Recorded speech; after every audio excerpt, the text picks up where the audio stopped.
Hello বন্ধুরা, তো চলো আজকে আমরা চলে এসেছি। দেখো গাইঘাটার এখানে হাবড়ার সাইডে গাইঘাটা যেখানে এসেছি, এখানে হচ্ছে কল্পেশ্বর মন্দির রয়েছে, বাবা ভোলানাথের মন্দির। তো তোমরা দেখো আশেপাশের দৃশ্যটা কত সুন্দর লাগছে বৃষ্টি ওয়েদারে। এই বৃষ্টি ভেজা রাস্তায় সূর্য অস্ত হচ্ছে, কত সুন্দর লাগছে দেখতে। এই হলো বাবা কল্পেশ্বরের মন্দির, ভোলানাথের মন্দির। দেখো তোমরাও দর্শন করো, কত সুন্দর মন্দিরের আশেপাশে চারিপাশেটা ভালো লাগছে,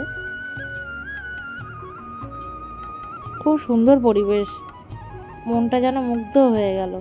আর এদিকে দেখো রাস্তায় বেরিয়ে আবার বৃষ্টি চলে এলো।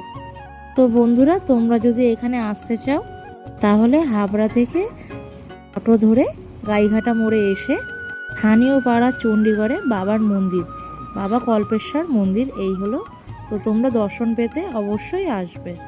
এই মন্দিরে আসলে তোমাদের অনেক মনস্কামনা পূরণ হবে। আশা করছি সবাই খুব ভালো থাকো, আর আমিও তোমাদের ভিডিও দিতে থাকবো।